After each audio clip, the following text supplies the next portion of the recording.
Okay. Go. Hi, Mom. Do you give me permission to video you and post this in my YouTube vlog? May I know what is your name and how young are you?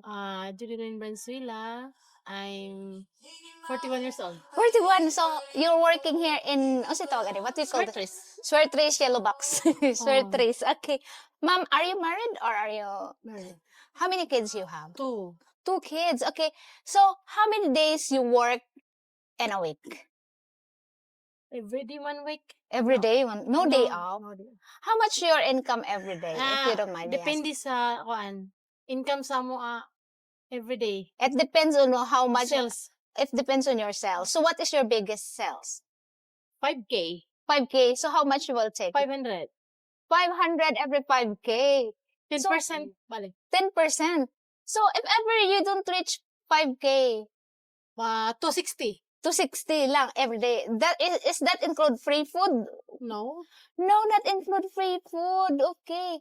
So, how about if someone's winning? If someone win, how much you will get? They have also like... No, depende na sa It depends. It depends on the winner that will give you money. Okay, so your husband also has a work? No. No, he don't. Paralyzed. Paralyzed. So this is what you sustain the family. So your kids also studying? Yes, sir. They are both studying.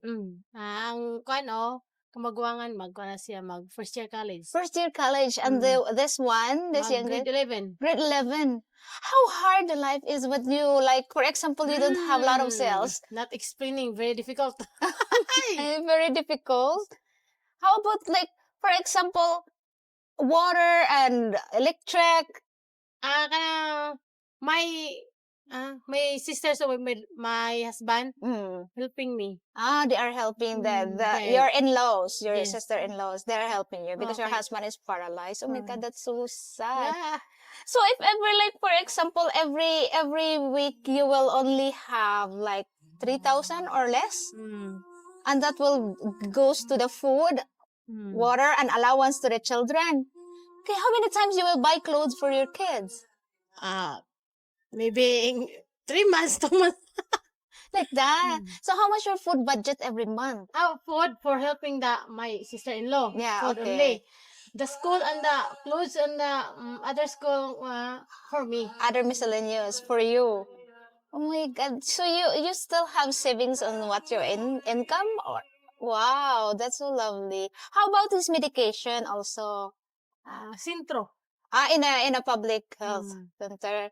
Wow. So, Mom, like, for example, 6,000 every month, or you will get 6,000 every month? 8,000 every month. 8,000 every month.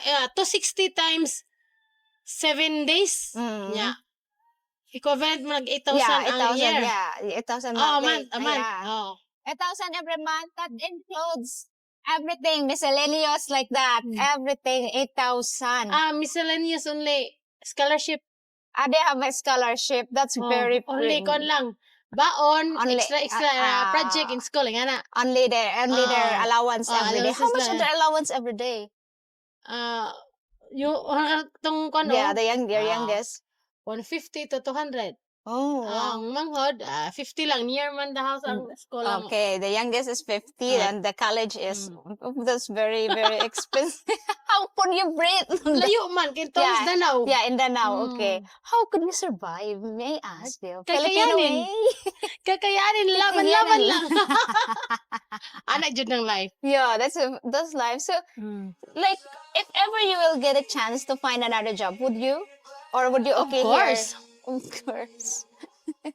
It's like, I'm so amazed. Her 8,000 every month, and that's everything, including. So, look, after your husband now, he's paralyzed. Ka naman, tiguang naman good siya. Okay. Manang, How old hinay is good your siya. husband? 62. 62 and you are 40. Wow, age gap relationship. How is it? Love is blind, no? Love is blind.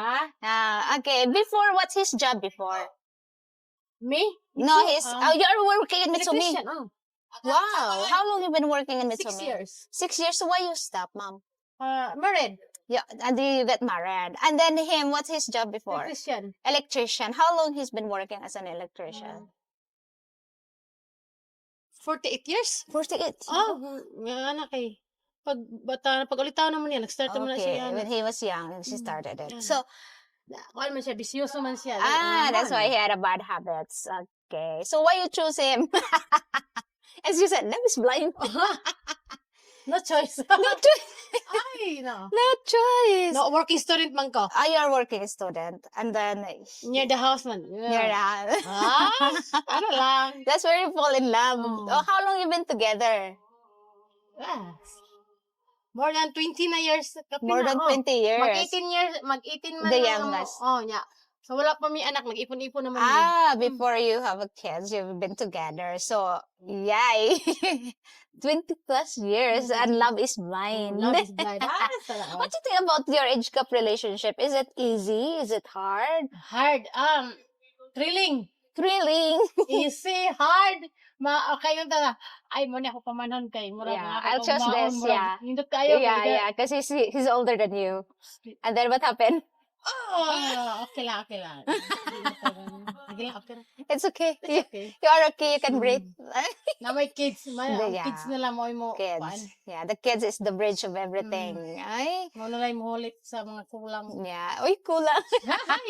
Kulang There- sa mga. There's something in there. Wala na feel ni mo ang karohay. Pero You ma-feel don't mo feel mga anak. you don't feel the good life. At least you have kids. You have beautiful kids. Okay, thank you so much, Okay. Mom, for your time. I really appreciate your time. Okay, guys, if you have any question, please feel free to ask. If you have any comment, please comment down below. And thank you so much for watching. Thank you so much, Mom, for your time.